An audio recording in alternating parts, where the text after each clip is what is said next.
What is going on, guys? FMU here, back on the FM Scout channel. Been a while since I've uploaded a video on here. Bood asked me to come back and do my favourite tactic, which I was more than happy to do. I need to reiterate to you all that this is no wonder tactic. It's not a case of this is the best tactic for FM. We're not doing that kind of a series. This is just a lot of YouTube creators who do stuff for FM Scout or have done in the past. Like myself, coming in and just saying this is the tactic I like to play. Is it perfect? No. Is it the best? No. So don't be coming at people in the comments giving it all the, oh, this tactic's rubbish, you don't know nothing about it. It's the way we like to play the game. There's no right or wrong way to play the game, there's just your way. So I started using this tactic in the beta with a team called Dartford, and it worked reasonably well. Tweaked it a little bit when I started an actual full release game save with Victoria Rossport. It's actually my YouTube channel lead series this year, if you will. So we moved from Victoria Rossport to Everton now, and the tactic is working at Everton. So feel free to go check that out on my channel if you want to. I would really appreciate it, and if you want to drop a sub on there as well, that is fantastic. So the tactic in question is a 4-3-1-2 or a 4-3-3. Some people like to just refer to it as a 4-3-3, but officially I suppose it's classed as a 4-3-1-2. And I have a particular style that I play Football Manager in. I'm a bit like Pep Guardiola in this respect. I will never differentiate from my style. My philosophy is that it sticks, it stays. People will try to talk me out of using a certain style in comments, and their feedback is always appreciated and welcomed, but it's not going to change the way I play the game. I did try and bring my tactic over from FM16, but it was just... It didn't hold up in FM17. The changes to the mechanics of the game, the changes to the styles of the AI's play, it didn't fit in. So I had to find a way around it, and I went more narrower. Before I would go with a 4-3-3 or a 4-2-3-1 or a 4-4-2, or sometimes even a 4-2-4, and it would always work well. But this year with my style of football, my personal style of football, it has become more suited to the narrower version. So the team instructions, should I say. So the team instructions are thus. It's nothing too overly complicated. It's nothing ridiculously crazy. You'll notice that I do play on control. It can work going attacking, if you're having a bit of a struggle in the game, it can work. It also works very well on contain after taking the lead. It's very rare that, touch wood, it's very rare that I concede after going contain. With this tactic, you will get a lot of goals, but you will concede a few as well until the team gets used to it. So we start off with a lower tempo. We kind of slow the game down.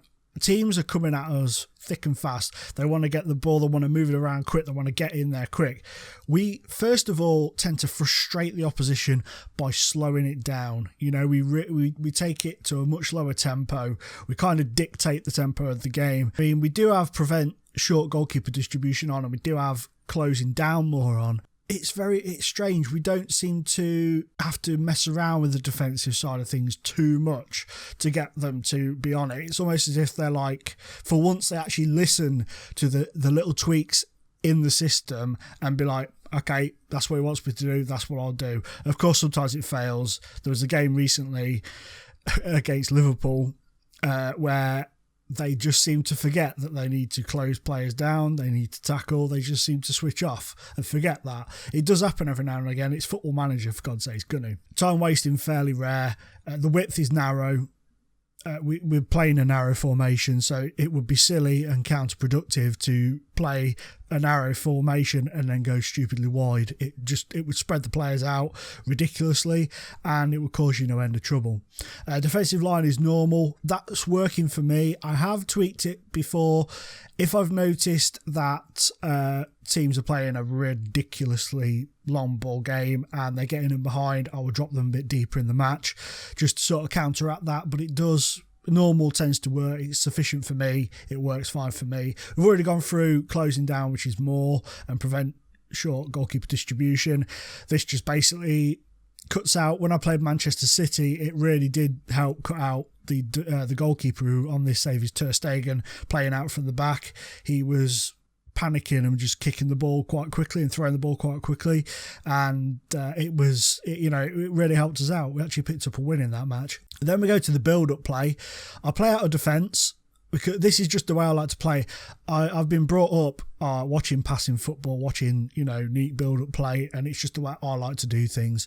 So we pass it out from defence and we exploit the middle. Again, there's no point in exploiting the flanks if you're playing a narrow formation. You'd just be booting the ball out to their left back, right back, and midfielders all the time, and it'd just be really counterproductive to the system that we play. Shorter passing, I like my teams to play short passing game. It's funny because we're on the lower tempo, but sometimes they pass the ball so quickly it's hard for me to even keep up with where the ball's going. They play some really lovely stuff. I mean, in Rossport, we were by far the best team in the league when I left. We won it once and finished runner-up as well. Won the cup a couple of times, and we used to knock the ball around so fast that the opposition at times, they just couldn't keep up with us. They didn't know what was going on. They almost fell into some sort of beautiful football watching coma and just let us walk through. The next up is retaining possession. I don't tick that off because with the short passing we're retaining possession anyway, and I like us to, even though it's on control, I like us to progress forwards as much as possible. Whereas if you have retained possession selected with this tactic, I did try it out, and it was a case of teams, because we're playing through the middle, teams will crowd the middle, and you will start to see, if you got retained possession on, they won't go forwards. They won't try the cheeky ball through, the chip over the top, and stuff. They will just pass it all the way back again, and you're starting again. And it is a progression of you get up to their penalty area and then end up going backwards. It's not great. And then we have be more disciplined selected. So, the creative freedom isn't quite there.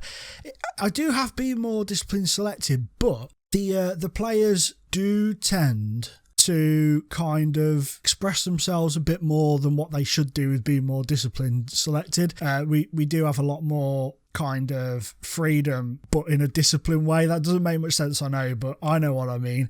I've seen it for myself. You'll see it hopefully when I show some footage later on. You might pick up on it. And then we have, this is the one that I toggle on and off depending on how the opposition sets themselves up. We have it as work the ball into the box. Now, there are times where you'll come up against teams where this will work perfectly fine, and then there are other occasions where the AI will think they're working the ball, trying to work the ball into the box every time they get it. Let's clog up their route. So they will basically put a wall of defenders in front of you, and it is obviously much harder to break down. So if that's happening after 10-15 minutes, I'll look at it and I'll think, right, okay, we'll switch that off. And I'll go in and I'll switch it off. And it sometimes it won't work. Sometimes their wall of defence will just continue to back me off. But then other times we'll break through, we'll find a way through and break them down and get the goals needed to win out the game. We have mixed crosses on as well. Roam from positions is not available, as you can see there.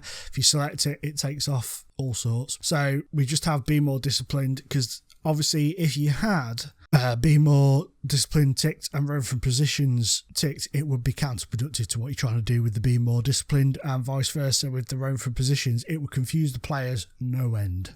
So next up we come to the player instructions. First off, the goalkeeper. I play with a sweeper keeper, basically to come out and mop up anything that gets past the defence. Kevin Trapp, who is my goalkeeper on this, who was signed before I got here, he's not very good at doing this. He does have like a full, you get the little rating in the circle. He does have like a full one of those, but he doesn't play to that potential. He's not been a good goalkeeper for me. He's been replaced in the summer, that's for sure. But then the individual instructions are distribute to the fullbacks. These are the ones that are already set up. Take short kicks, slow the pace down, and then here I've added more risky passes. And many of you will be thinking, well, that's a bit silly, but it's very rare that the risky passes are risky. It just helps with the distribution a lot more.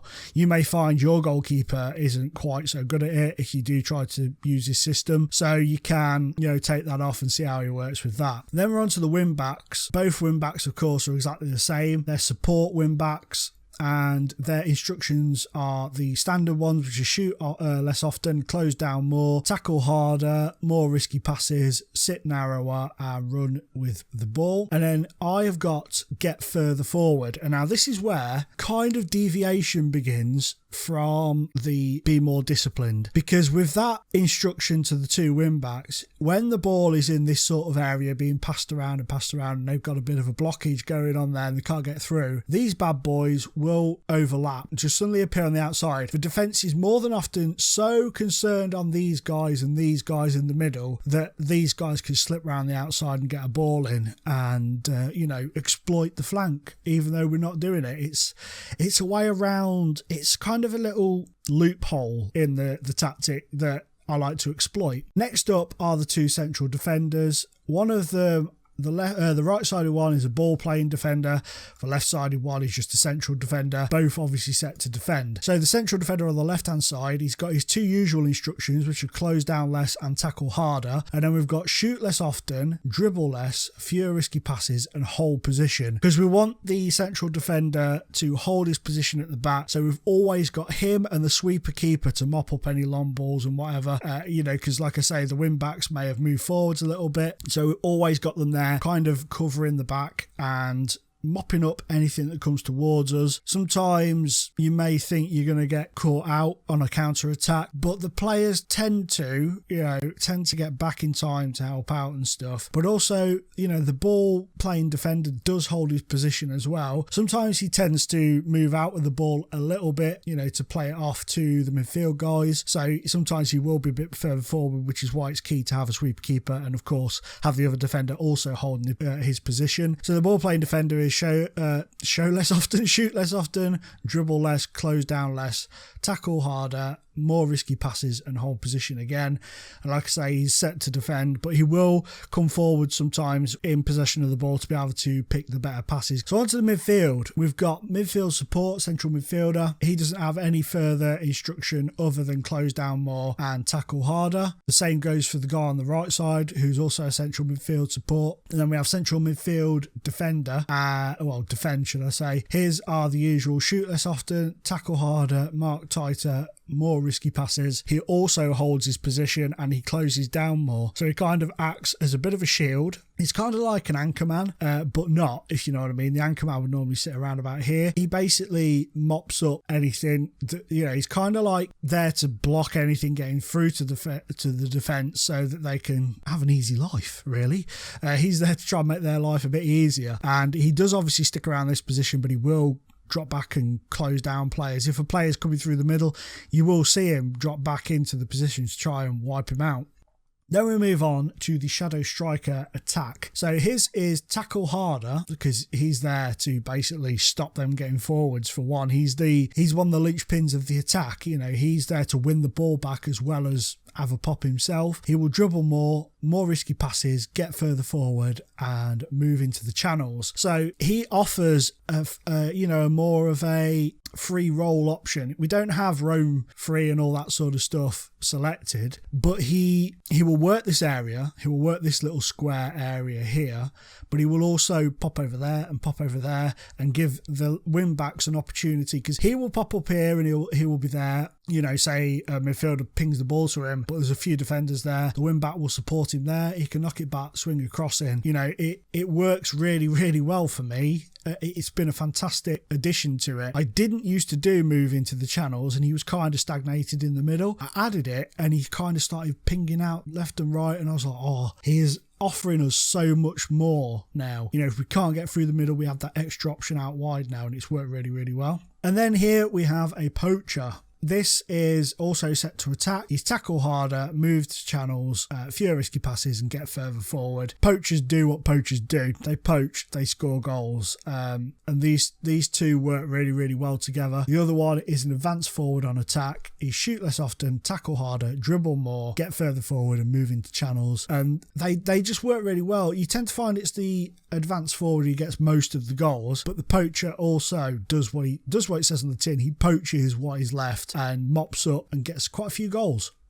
Okay, so the first game I'm going to show you is our 2-1 win over Man City. In this one, we weren't as dominant as we tend to be in terms of position, but we had a lot of shots. But of course, we're playing against a much better side. But I just wanted to show you what it was like up against City and how they performed. So you can see us here, we're playing the ball around quite nicely. And that is just a key sort of example there of a very simple build-up they haven't set up to counteract our centralised passing, and we've kind of popped it around a bit, and Coleman spotted the gap for Perez. He's played it through, and Perez has just tucked it home. And then this is the second goal. You can see they're knocking it around down the bottom. This is where we kind of counter-attack. Coleman, one pass across.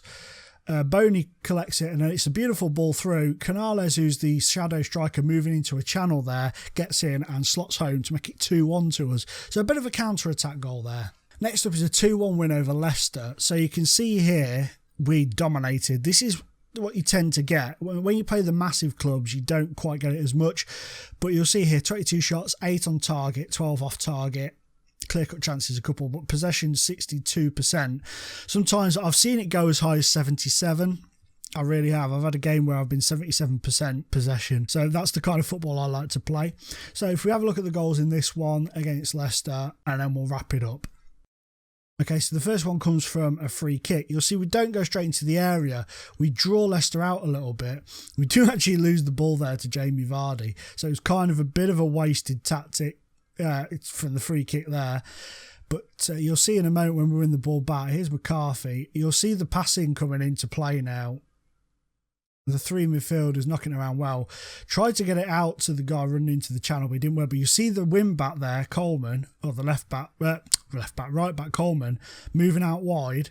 The ball's played out to him, swings it across, deflected of course, but Griffiths gives us the 1-0 lead. And then they've just scored, but straight from the kickoff, you'll see us here, just moving the ball around, waiting for an opportunity.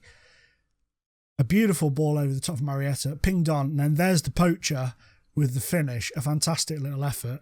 So that's it, guys. That is my little tactic, and like I say, it's not the best in the world. It's never going to be, but I will be putting it up on the Steam Workshop for you, so you can download it, have a little look at it, try it out yourself. Maybe you can improve it, I don't know. But like I say, it's not the best tactic in the world. It's not the most perfect tactic in the world, but it's my tactic. It's the way I play football, and it's the way I like to do it. People won't agree with it. That's the beauty of Football Manager. It's the beauty of football itself. People don't agree. People don't like the way Tony Pulis does things, but he gets results. People don't like the way Jose Mourinho does things, but he tends to get results. Pep Guardiola's having a bit of a struggle at the minute, but in the past he's always got results. And, you know, people don't agree with the way those guys do things, like people won't agree with the way I'm doing things on Football Manager. That's the beauty of it. Like I say, there's no right and no wrong way to play the game. So I hope you've enjoyed this video and found it helpful, informative, whatever. If you do download the tactic, let us know in the comments down below how you got on with it, and I hope you've checked out the other tactics as well. Remember to go check out the website over at FM Scout. There's some really great stuff on there, some great skins, great graphics, and all the usual stuff you find on there every year. It improves more and more every year. The standard gets higher and higher every year. It really is a great place to download your stuff. And also don't forget, if you want to check out my channel, the link is in the description down below.